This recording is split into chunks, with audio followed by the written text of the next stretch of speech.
교육열로 치자면 우리나라는 그 두 번째라고 하면 그 많이 억울하겠죠. 그 우리나라 부모님들만큼 교육열이 뛰어난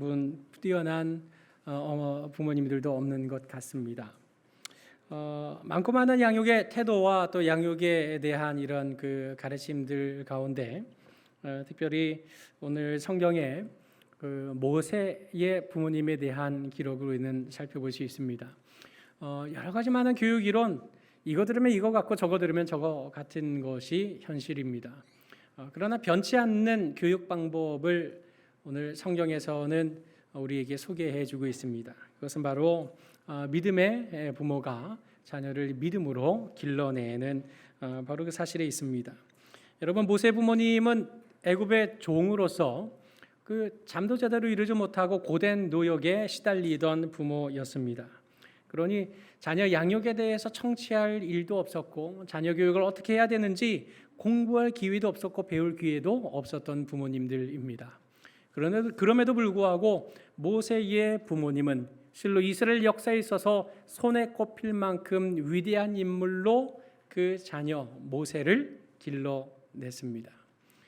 이것은 물론 본질적으로 따져보자면 모세의 부모님이 길러낸 것이 아니라 하나님이 그를 붙잡으셔서 그렇게 위대하고 멋지게 사용하신 것임에는 틀림이 없지만, 그러나 그 아이가 자란 데 있어서 부모님이 미치는 믿음의 영향이라고 하는 것은 우리가 실로 상상하는 것 그 이상의 지대한 영향력을 끼친 것은 우리가 미루어 짐작하기에 충분한 사실입니다. 그래서 오늘 저는 이 본문을 중심으로 해서 믿음으로 모세의 부모는 어떻게 모세를 양육했는지, 또 믿음으로 양육한 모세는 과연 어떤 존재가 되었는지를 함께 말씀을 통해 상고해 보려고 합니다. 일단 모세가 태어났을 당시에는 히브리 민족이 인구가 증가하는 것을 경계했던 왕조가 들어설 때였습니다. 사실 애굽 전체 인구에 비하면 히브리 민족은 워낙에 소수이기 때문에 그 인구수가 늘어난다고 해도 그렇게 크게 영향을 줄 만한 정도는, 위협이 될 만한 정도는 아니었습니다. 그러나 그럼에도 불구하고 그 민족주의 성향이 아주 강력한 왕조가 들어선 까닭에 이 소수 민족들이 번성하는 것을 내버려 두지 않았습니다. 그래서 히브리 민족이 자손을 더 생산하지 못하도록 하기 위해 고된 노역을 부과했던 것입니다. 그러니까 힘들게 일을 시키면 자녀가 생산되지 않지 않겠느냐 했던 겁니다. 그런데 하나님이 애굽으로 이동시키신 것은 이스라엘 자손의 번성을 위함이었습니다. 자손이 계속 늘어나는 겁니다. 그러자 이제는 애굽에서 바로가 히브리 산파들을 불러놓습니다. 그리고 아이를 받을 때 남자아이가 태어나거든 그걸 죽여라. 그리고 마치 난산 끝에 아이가 죽은 것처럼 꾸미라 하고 바로가 명령을 내렸습니다. 그러나 이 히브리 산파들은 왕을 두려워하기보다는 하나님을 경외할 줄 아는 믿음의 사람들이었습니다. 그래서 그렇게 왕의 명령대로 하지 않았고, 왕이 왜 자꾸 이렇게 늘어나는가라고 물었을 때 히브리인들은 얼마나 힘이 좋든지 우리가 도착하면 이미 아이가 떡하고 태어난 후라 우리가 어떻게 손 쓸 틈이 없었습니다라고 이렇게 변명했던 것입니다. 더 이상 방법이 없자 바로는 어떤 명령을 내렸습니까? 히브리 자손 중에 남자아이는 다 태어난 대로 죽인다 하는 남아 살해령을 내렸던 것입니다. 이런 상황 속에 태어난 인물이 바로 모세였습니다. 이 모세를 이 어머니는 어떻게 했습니까? 이 부모님은 석 달 동안 숨겼다라고 오늘 성경에서는 기록을 하고 있습니다. 이 석 달 동안 숨기는 일을 가능하게 한 일이 무엇이었습니까? 믿음으로였던 것입니다. 믿음으로 그 아이를 보았고, 믿음으로 그 아이를 숨겼고, 믿음으로 두려워하지 않았다라고 기록하고 있는 것입니다. 여러분, 믿음이 있다는 것은 두려움에 사로잡히지 않는다는 것입니다. 믿음이 있다고 해서 겁나지 않겠습니까? 아니요, 믿음이 있어도 겁나는 건 마찬가지입니다. 그러나 믿음이 있을 때 그 겁이 나를 사로잡지는 못하는 겁니다. 믿음이 있을 때 두려움이 일어날 수 있지만 두려움이 나를 붙잡아 끌어가지는 못하는 것입니다. 믿음으로 모세의 부모님은 이 아이를 숨기기로 했던 것입니다. 왜 숨기기로 했던 것입니까? 바로 이 아이가 아름다운 아이임을 보았기 때문이었습니다. 여기 아름답다라는 이 단어의 원어적인 의미는 도시적인 의미, 도시적이다라는 의미를 가지고 있는 단어입니다. 그러니까 한마디로 시골 촌사람이 아니라 세련되게 생겼다, 예쁘게 생겼다, 멋지게 생겼다, 이제 그런 의미를 담고 있는 겁니다. 요즘 아이들은 태어나면 안 예쁜 아이가 없는 것 같아요. 다 예쁘고 다 잘생겼고 막 그런 것 같습니다. 그런데 여기서 말하는 그 아름다움이 외모를 말하는 거겠습니까?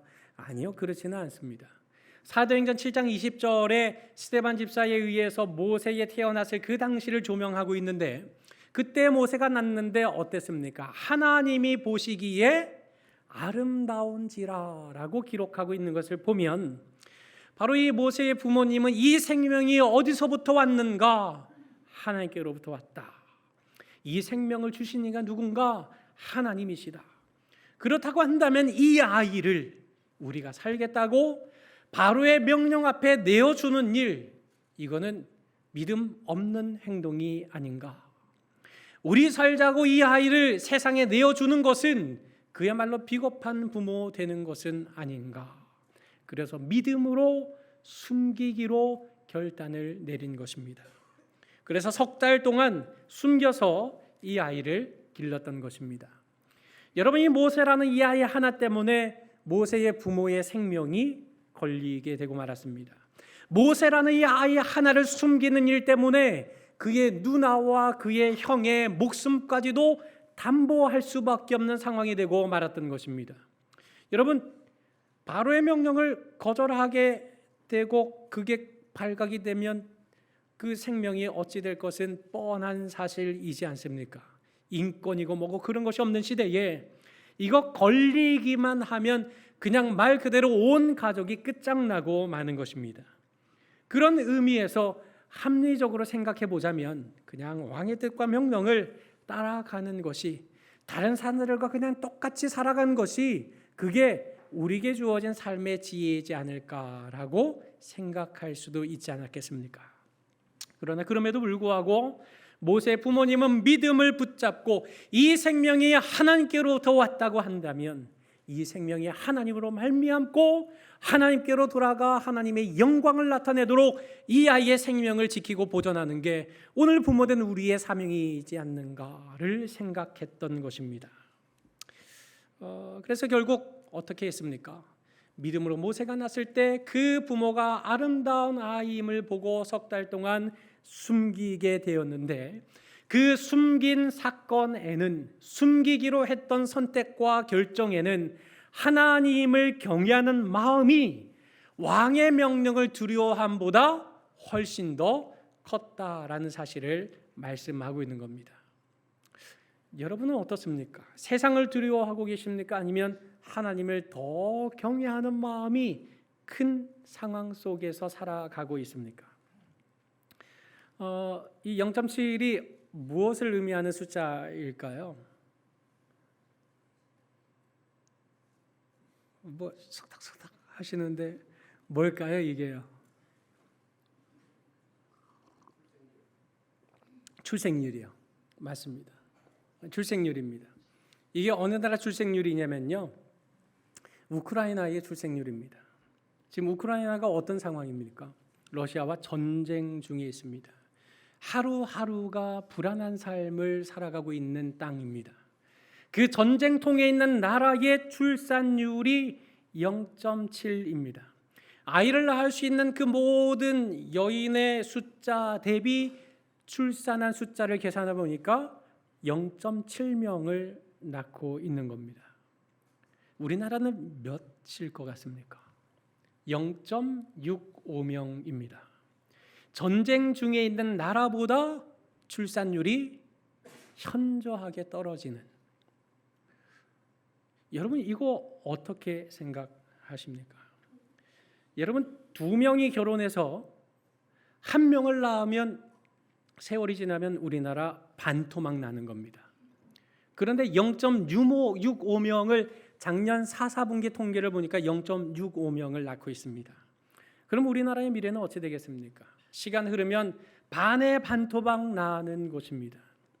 그렇다면 우리나라는 선교적 제사장의 나라로 쓰임 받는다는 것은 상상할 수도 없을 뿐 아니라 우리나라 대한민국의 존속까지도 위협을 받을 만한 그런 실로 크나큰 위기의 상황 속에 있다는 사실을 우리가 어렵지 않게 생각할 수 있지 않겠습니까? 여러분, 바로가 산하 제한 정책을 펼쳤습니다. 바로는 히브리 자손이 늘어나지 못하도록 가로막는 정책을 펼쳤습니다. 그 바로의 정책이 기가 막히게 오늘 이 시대에 사탄의 손에 딱 붙잡혀서 이 시대에 통하고 있다는 사실은 실로 통탄하지 않을 수 없는 일인 것 같습니다. 여러분, 왜 자녀를 낳지 않는 것입니까? 왜 결혼은 하면서도 자녀를 낳으려고 하지 않는 것입니까? 이 아이를 길러내기 위해서 내가 어디까지 희생해야 되는가에 대한 두려움 때문이지 않습니까? 이 아이를 기르려고 하면 교육비가 도대체 얼마인데 세상을 따라가는 아이로 키우려고 하면 이거 어떻게 하나 낳아도 기를까 말까인데 둘 셋을 낳을 수 있겠습니까? 라고 무엇을 두려워하고 있는 것입니까? 세상을 두려워하고 있는 것 아닙니까? 여러분, 돈이 아이를 키웁니까? 정말 우리가 마음 중심에 있는 양심으로 들어가서 정말 진실로 우리의 마음의 중심에 들어가서 생각해 보십시다. 정말 돈이 아이를 키웁니까? 아니면 학문적인 수준 높은 교육이 아이를 길러내는 것입니까? 여러분, 과거에 비하면 오늘의 시대는 실로 학문적인 수준이 높습니다. 과거 저 어릴 때만 해도 짜장면 450원, 갈치 500원에 3마리, 그런데도 불구하고 그거 먹는 것, 졸업식이라든지 큰 일이 있을 때 짜장면 한 번 먹을 수 있었지 그 짜장면 쉽게 먹을 수 있는 시대 아니었습니다. 그 시대에 비교하자면 오늘의 시대는 얼마나 물질적으로 풍요로운 시대를 살아가고 있습니까? 그러면 우리가 살아가는 이 시대가 뭔가 좀 나아졌습니까? 아니요, 결코 그렇지 않습니다. 모세가 났을 때 그 부모가 왕의 명령을 무서워하여 모세를 숨기지 않고 바로 앞에 내어주었다면, 세상에 내어주었다면 이스라엘 역사 어떻게 됐겠습니까? 오늘 우리가 바로의 명령, 세상을 두려워함으로 아이를 낳지 않고 아이 하나 길러내는데 이 아이를 어떻게 돈으로 기를 수 있을까? 어떻게 학문적으로 세상에 뒤처지지 않을 수 있을까에 대해서만 집중해서 키운다고 한다면 이 나라의 소망이 과연 무엇이겠습니까? 여러분, 많이 배운 시대이고 잘 먹는 시대인데도 왜 폐륜적인 범죄가 이렇게 많이 일어나는 겁니까? 왜 잘 배웠는데 부모님 공경할 줄 모르고 부모님을 학대하는 가장 첫 번째 요주의 인물이 어떻게 아들이 될 수 있단 말입니까? 여러분, 노인 학대에 대해서 설문조사해 봤더니 아들이 제일 많이 학대를 하더구만요. 2등이 누군지 아십니까? 며느리입니다. 3등이 누군지 아십니까? 딸입니다. 기가 막히지 않습니까? 많이 배웠는데 왜 이럽니까? 많이 가지고 있는데 왜 이럽니까? 학대를 하는 이유가 뭔지 아십니까? 자기의 유익에 반하기 때문이랍니다. 자기의 삶에 걸림돌이 되기 때문이라는 겁니다. 이게 정말 말이나 될 일입니까? 여러분, 돈이 자녀를 키우는 게 아닙니다. 학식이, 지식이 자녀를 사람답게 길러내는 것이 결단코 아닙니다. 그런데도 불구하고 왜 어째서 이 시대에 특히 기독교인이라고 부름받은 사람들조차도 이 세상의 바로의 명령을 두려워하면서 아이를 낳지 않으려고 하는 것입니까? 왜 이 세상을 두려워하면서 이 아이가 세상에 학문적으로 뒤처지지는 않을까에 대해서는 그토록 노심초사하고 염려하면서 하나님 앞에 11조 생활, 헌금 생활, 예배 생활, 기도 생활, 말씀 생활을 잘 하고 있는지에 대해서는 어쩌면 그렇게도 무관심할 수 있단 말입니까? 여러분, 학원 보내지 말라는 말 아닙니다. 보내셔야죠. 유학 보내셔야 됩니다. 정말 어느 나라, 어느 지방의 사투리인지 모르지만 깔쌈하게 키워야 되는 건 맞습니다. 그러나 그에 못지않게 그보다 더 중요한 사실, 우리의 자녀를 믿음으로 양육하기 위해서 누구보다도 애쓰고 힘써야 하는 것이 오늘 기성세대인 우리가 감당해야 할 책임이라는 겁니다. 하나님 앞에 부름받았고 영원한 것을 바라보면서 살아간다 하면서 어떻게 영원한 것을 갖는 일에는 그토록 관심이 소홀하면서 이 땅에 영원하지 않은 유한한 것을 손에 쥐어주려고 그렇게 애를 쓰고 있다는 말입니까? 유한한 것을 손에 쥐어주는 것보다 더 힘쓰셔야 할 것은 우리의 자녀들이 믿음 안에서 영원한 것을 바라볼 수 있는 사람으로 자라나게 해야 하는 것입니다. 우리 아이들이 잘 배우면 성공할 수 있고 잘 배웠어도 그렇지 못할 수도 있습니다. 운동하는 선수들도 보니까 운동을 해서 재능을 발휘해서 성공하는 경우도 있고 운동을 열심히 잘했는데 그렇지 못한 경우도 있는 것을 볼 수 있습니다. 우리가 자격을 조건을 갖춘다고 해서 모든 것이 다 성공할 수 있는 인생이 기계로 찍어내는 것처럼 어떤 공식의 틀에 딱 집어넣으면 뭔가 열매도 딱 나오는 그런 인생이 결코 아니지 않습니까? 우리나라 최고의 지성인들이 모인다 하는 카이스트에 어떤 일이 일어났습니까? 그 공부만 하다가 카이스트에 들어갔습니다. 근데 1년 공부하다가 그만 자살했습니다. 이 친구가 남겨놓은 유서가 회자되었지만 유족들에게 2번 상처를 주어서는 안 된다 해서 싹 다 거두어드렸지만 잠깐 나왔을 때 그 유서의 내용이 뭔지 아십니까? 엄마, 난 그림을 그리고 싶어. 엄마가 조금만 참아, 조금만 기다려. 너 좋은 대학 들어가고 그때 가서 마음껏 그림 그려도 돼. 조금만 더 참아. 그러면 너 행복할 수 있어. 그래서 엄마 말대로 난 공부만 했어. 좋은 대학에 들어왔어. 그런데 엄마 말대로 난 좋은 대학 들어왔는데 난 행복하지 않아. 하고 자기 목숨을 끊어버리는 기가 막힌 일이 일어나서 한때 우리 한국 사회에 경종을 울리는 그런 이슈가 되고 말았지만, 그러나 오늘 이 시대는 또다시 그런 것들을 다 잊어버린 채 아이들을 학원으로 공부하는 길로 세상에 뒤처지지 않는 자리로만 내몰고 있는 실로 안타까운 사실들을 목도할 수밖에 없는 형편이지 않습니까? 여러분, 공부한다고 다 행복한 것이 아닙니다. 돈 갖는다고 그것이 다 행복한 것이 아닙니다. 우리가 잘 될 수도 있고 안 될 수도 있고, 우리의 삶에는 항상 올라갈 때가 있는가 하면 내려올 때가 있는 것이지 않습니까? 삶의 기복이 얼마나 많습니까? 돈이 있다고 해서 기복이 없습니까? 지식이 있다고 기복이 없습니까? 아니요.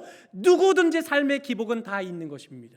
그런 삶의 기복 속에서 우리의 마음을 붙잡을 수 있는 그 어떤 환경이나 상황에 흔들리지 않을 진정한 믿음을 가지고 있다고 한다면, 우리의 자라나는 믿음의 세대들이 그 믿음 안에서 어떻게 하나님과 호흡하며 평강의 복을 누리며 하나님의 이름을 찬미하며 살아갈 수 있는 존재가 되겠습니까? 세상의 상황에 환경에 흔들리지 않을, 실로 세상에 감당치 못할 믿음의 자녀로 키우는 이것은 세상의 학문을 입히는 것이 아니라 우리 자녀들의 마음과 심령 속에 하나님을 향한 온전한 믿음을 심는 이 길에 있다는 사실을 우리는 결코 잊어서는 안 되는 것입니다. 오늘 히브리서 11장 6절 말씀에 이렇게 기록하고 있습니다. 여러분, 무엇이 없이는 하나님을 기쁘시게 할 수 없다고 말하고 있습니까? 믿음이 없이는 하나님을 기쁘시게 할 수 없습니다. 왜 하나님을 기쁘시게 하는 것이 중요한 일입니까? 하나님께 나아가는 자에게는 그럴지도 모른다가 아니라 하나님께 나아가는 자는 반드시 상 주십니다. 하나님께 믿음으로 나아가는 자는, 그가 계신 것을 믿는 자는, 그가 자기를 찾는 자들에게 반드시 상 주시는 이심을 믿어야 한다라고 히브리서 기자는 선포하고 있는 겁니다. 여러분, 아이들이 지식으로 성공을 한다 해서 잘 될 수도 있고 안 될 수도 있습니다. 돈을 많이 유산을 물려주어서 유산 때문에 잘 될 수도 있고 잘 안 될 수도 있는 것입니다. 세상의 것은 다 그런 것입니다. 그러나 믿음을 가지고 하나님을 찾는 그 믿음을 물려준다면, 그 믿음을 유산으로 남겨준다면 우리 아이들은 반드시 상을 받게 되어 있는 것입니다. 여러분, 그 증거가 모세입니다. 모세는 어른이 되었습니다. 장성한 모세는 바로의 공주의 아들이라 칭함받기를 믿음으로 거절했다라고 말하고 있습니다. 여러분, 그 당시 패권 국가였던 애굽에 왕자로 산다는 거, 이거 얼마나 명예로운 일입니까? 부귀영화 다 누릴 수 있는 자리이지 않습니까? 그런데 그걸 거절했답니다. 그것도 믿음 때문에 믿음을 가지고 거절했다고 말하고 있습니다.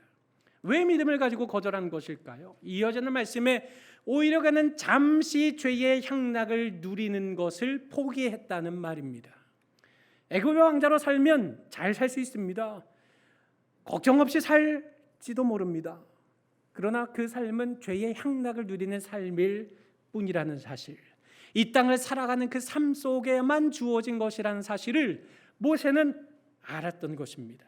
그래서 믿음으로 하나님의 백성과 함께 고난받는 길을 택했다라고 말하고 있는데, 히브리서 기자는 그 고난을 가리켜서 그리스도를 위하여 받는 수모라고 표현하고 있습니다. 그것을 무엇보다 더 크게 여긴 겁니까? 애굽에 있는 모든 보화보다 더 큰 재물로 여겼다라고 말하고 있지 않습니까? 여러분, 이와 같은 삶이 과연 행복할까? 애굽의 왕자의 자리를 던져버리고 미디안 광야로 가서 양치면서 사는 그 인생이 과연 행복할까? 많은 사람들은 그렇게 의문을 품습니다.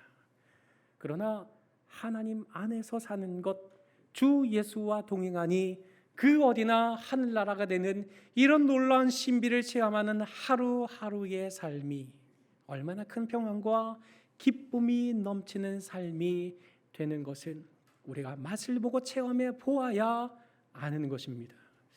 여러분, 저는 잘 모르겠습니다.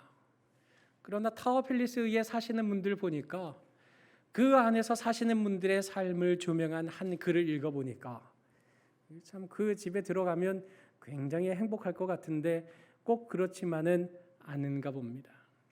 여러분, 타워팰리스 우리나라에 돈 많은 부자들이 들어가기를 가장 소원하는 거주지인데 거기에 들어가면 어떻게 되는지 아십니까?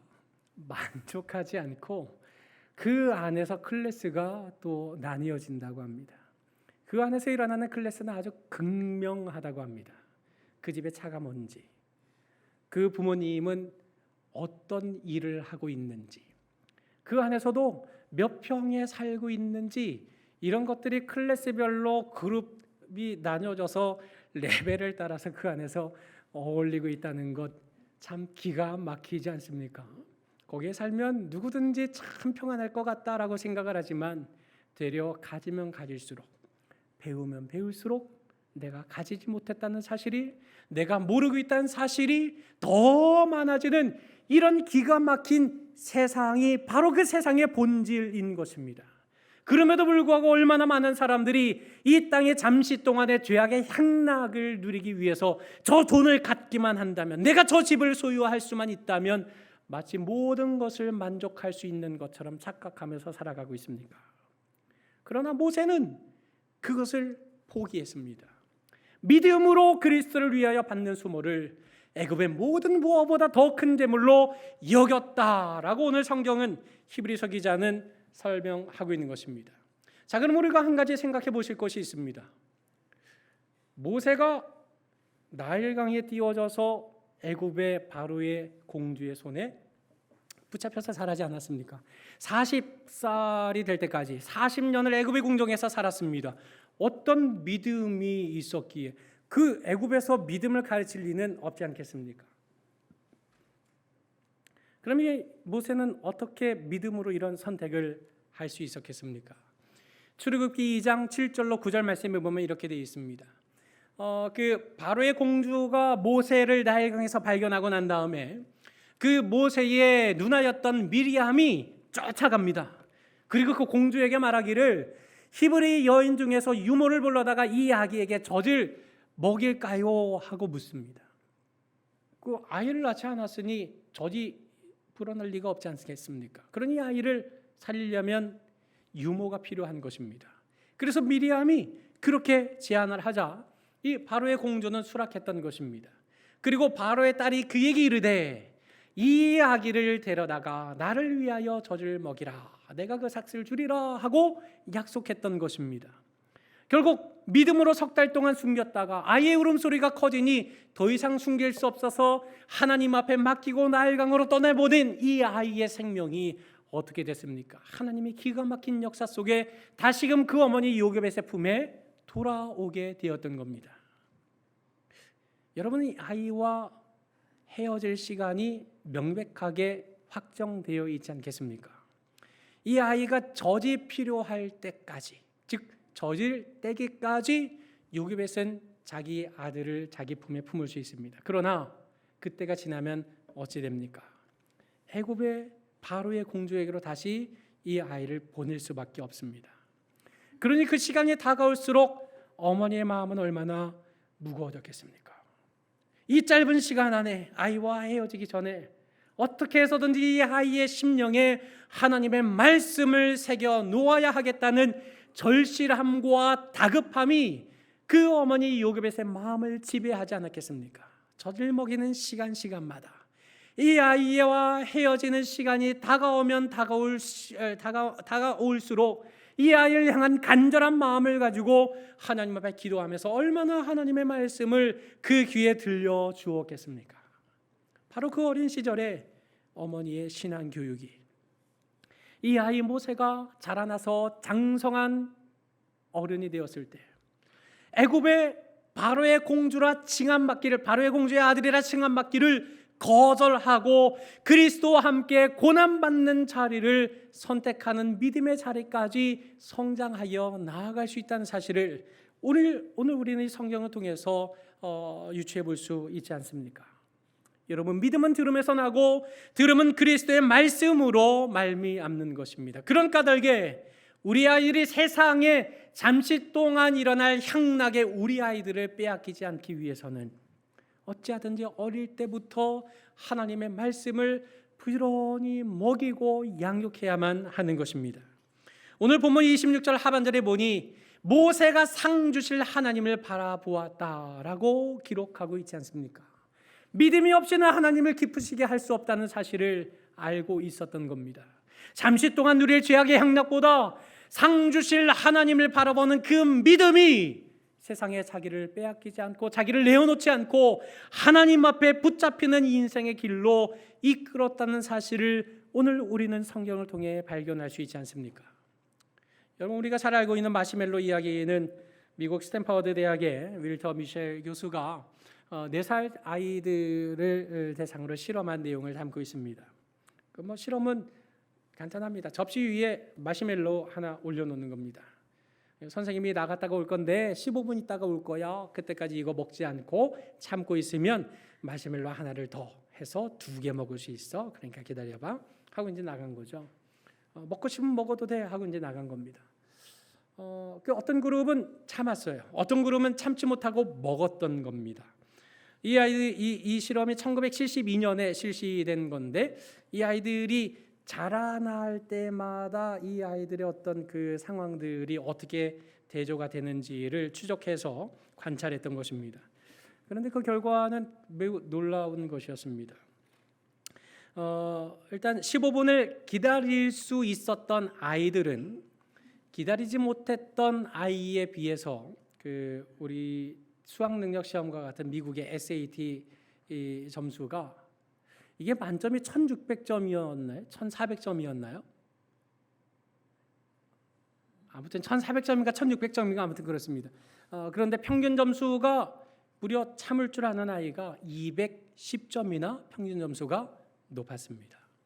결혼하고 나서 살아가는 그 삶에도 이혼율이 참을 수 있었던 아이의 그룹이 이혼율이 현저히 적고 또 매월 벌어들이는 수입도 참을 줄 알았던 아이들이 더 많았다라는 추적 결과를 발견할 수 있었습니다. 물론 이 실험을 놓고도 논란이 좀 많이 있었습니다. 이 연구원의 말이 설득력이 있었느냐 없었느냐에 따른 변수도 있고 또 아이가 자라난 환경에 따른 변수도 있었고 또 마시멜로를 어떤 상태로 두었느냐 어느 위치에 두었느냐 이것도 변수로 작용을 한다고는 합니다. 이런 논쟁 때문에 이 마시멜로 이야기를 절대화할 수는 없지만 명백한 사실은 유혹 앞에서 얼마나 자기를 통제할 수 있는가, 유혹 앞에서 얼마나 자기를 절제할 수 있는가, 그것이 삶에 미치는 영향이 얼마나 큰가라는 사실은 여실히 보여주고 있는 것입니다. 여러분, 요즘 시대는 개취 시대라면서요. 개가 들어가길래 저는 욕인 줄 알았습니다. 그랬더니 개취가 뭔데 하고 물어봤더니 개인 취향이라고 하더라고요. 모든 것이 다 개인 취향으로 선택을 하는 겁니다. 요새는 뭐 이웃에 대한 배려라든지 뭐 사회적인 어떤 뭐 위치라든지 다 상관없습니다. 다 개인 취향 따라 선택하는 겁니다. 그러다 보니 안타깝게도 교회도 소비자 중심 교회가 참 많아지는 것 같습니다. 교회 안에 여러 예배들이 있는 겁니다. 저의 신학적 견해와는 맞지 않습니다. 하나의 교회여야 되는 것인데 여러 취향에 따라서 자기가 자기 예배를 선택해 들어갈 수 있는 이런 그 교회들도 참 많이 있는 것 같습니다. 아무튼 자기 취향이 모든 선택의 기준이 되는 이 시대에 우리가 과연 주의 주 되심과 제자됨을 어떻게 말할 수 어떻게 말할 수 있겠습니까? 그러나 이 사실에 대해서 그 회복의 하나님을 붙들라라는 책을 쓰신 시카고 모디 기념교회의 어윈 루처 목사님께서는 이렇게 진술을 하고 있습니다. 제가 잠깐 읽어드리겠습니다. 훨씬 더 나은 것에 예스라고 말할 수 있는 사람만이 유혹에 대하여 노라고 말할 수 있다. 즉각적인 유혹이 주는 헛된 약속보다 더욱 크고 영원한 보상을 바라볼 수 있는 안목이 있을 때 우리는 그 유혹에 노라고 말할 수 있다. 하나님은 그분을 찾고 그분을 기쁘시게 하는 이들에게 상 주시는 공의로우신 재판관이시다. 이 진리를 기억할 때 우리는 즉각적인 유혹에 빠지지 않고 더 지혜롭고 현명한 선택을 할 수 있다라고 진술하고 있습니다. 여러분, 우리 자녀들이 세상의 타락에 빠지지 않도록 하기 위해서 절실히 필요한 것 한 가지는 믿음이고 말씀입니다. 신동엽 씨가 TV에 나와서 이런 말을 했습니다. 아이 어렸을 때 유해한 거 먹이지 않으려고 엄청나게 애를 썼습니다. 불량식품도 먹지 않게 하려고 애를 썼고 탄산음료, 뭐 콜라, 사이다 이런 거 먹이지 않게 하려고도 무던히 애를 썼습니다. 근데 다 쓸데없는 일이었습니다. 중학생이 되니까 얘가 부모 몰래 담배를 피고 있더이다 하고 한탄하는 말을 방송에서 한 것을 들은 적이 있습니다. 이게 현실인 것 같습니다. 여러분, 아이의 일거수일투족을 1년 365일 24시간 내내 따라다닐 수 있겠습니까? 못합니다. 어떻게 부모가 물리적인 공간적인 한계가 있는데 아이의 일거수일투족을 다 따라다닐 수 있겠습니까? 유해한 것 막을래야 막을 길이 없습니다. 그러나 우리 아이가 믿음에 붙들려 있다면, 우리 아이가 상 주시는 하나님을 바라봄으로써 말씀에 젖어 있는 자녀가 된다면 그는 호람대오의 인생으로 살아가지 않겠습니까? 하나님 앞에서 자기의 믿음을 지켜나가는 실로 소망 있는 자녀로 살아갈 수 있지 않겠습니까? 사랑하는 서부경의 성도 여러분, 예수님께서 갈보리를 향하여서 십자가를 끌고 올라가실 때 그를 뒤따르면서 울던 여인들을 향해서 이렇게 말씀하셨습니다. 예루살렘의 딸들아, 나를 위하여 울지 말고 너희와 너희 자녀를 위하여 울라 하고 말씀하셨습니다. 실로 이 시대야말로 바로를 두려워하는, 세상을 두려워하는 이 시대야말로 실로 우리의 자녀들이 세상에 빼앗기지 않도록 더욱 간절히 깨어 기도해야 할 때이지 않습니까? 이 땅을 살아가는 인생을 하여금 온전한 삶으로 살아가게 하는 것은 오직 하나님의 말씀을 통해 바르게 함과 의로 교육하는 이 길밖에는 없는 것입니다. 여러분, 아직은 어리니까 나중에 라고 아니란 생각으로 세월을 허비하다가는 자식이 머리가 크고 난 다음에는 양육의 기회를 놓쳐버리고 말 것입니다. 그러므로 오직 하나님을 먼저 두려워하는 마음으로 자녀를 양육해 나아감으로써 우리의 자녀가 장성한 분량에 이르렀을 때 잠시 동안 누릴 죄악의 낙을 추구하기보다 영원한 하나님 나라의 상급을 바라볼 줄 아는 믿음의 자녀로 양육해냄으로써 실로 영원한 가치를 소유하고 누리는 실로 세상에 감당치 못할 믿음의 자녀로 양육할 수 있는 우리 모든 부모님들이 되시기를 주님의 이름으로 간절히 축원합니다. 우리 시간에 주님 큰 영광 받으소서 찬양하고 몇 가지 기도 제목을 나누려고 합니다. 실로 우리의 자녀들이 주님 큰 영광 받으소서라고 찬양하면서 예수 그리스도가 진실로 하나님의 아들 되심을 고백하는 믿음의 자녀로 하나님을 경외하는 믿음의 세대로 양육될 수 있도록 위해서 기도하시고, 또 우리에게 허락하신 자손이 의인의 계대를 이루도록 복음으로 교훈할 지혜를 허락해 주시기를 위해서 또한 기도해 주시기 바랍니다. 예전과 달리 할아버지 할머니들의 역할이 정말 지대한 것 같습니다. 할아버지 할머니 품에서 아이들이 많이 자라나는 것을 보게 됩니다. 이 아이들에게 노인의 가르침, 백발의 면류관으로 교훈해 줄 것이 많은 그런 할아버지 할머니가 되어야 하지 않겠습니까? 우리의 의의 자손들에게 진정 살아있는 복음을 전할 수 있는 지혜의 말이, 교훈의 입술이 우리의 마음속에 담길 수 있도록 위해서 기도하시고, 아울러서 5월 26일 행복대축제를 준비하고 있는데 성경책 노인 자리에 있는 태신자가 해산될 수 있도록, 그래서 행복을 충만히 누리는 귀한 행사가 될 수 있도록 우리 주님 큰 영광 받으소서 같이 찬양하고 합심해서 함께 기도하겠습니다. 주님 큰 영광 받으소서. 주님 큰 영광 받으소서. 홀로 찬양 받으소서. 홀로 찬양 받으소서. 모든 이름 위에 뛰어난 그 이름, 온 땅과 하늘이 다 찬양해. 겸손하게 우리 무릎 꿇고 주 이름 앞에 영광 돌리세. 모두 절하세 독생자 예수. 주님께 찬양 드리리. 모든 영광과 존귀와 능력 받으소서.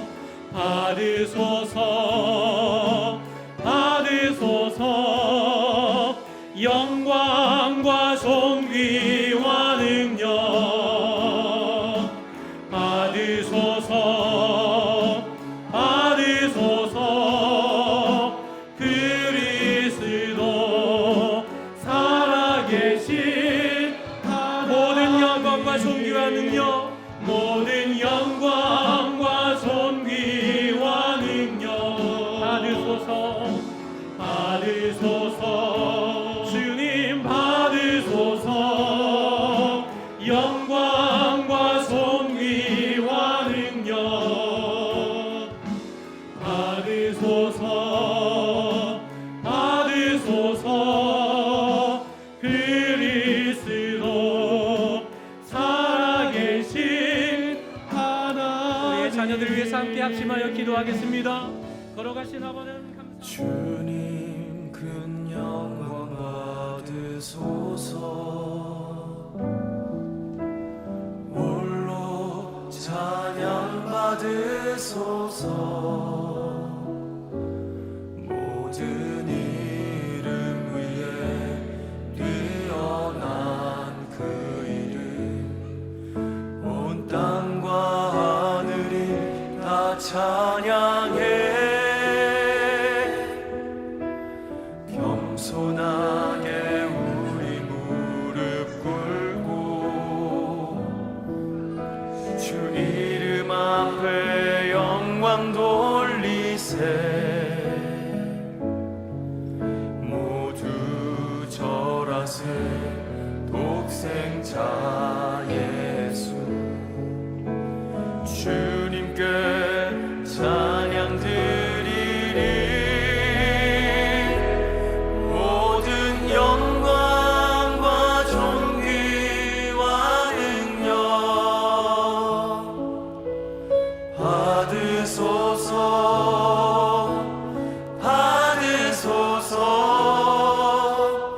영광과 존귀와 능력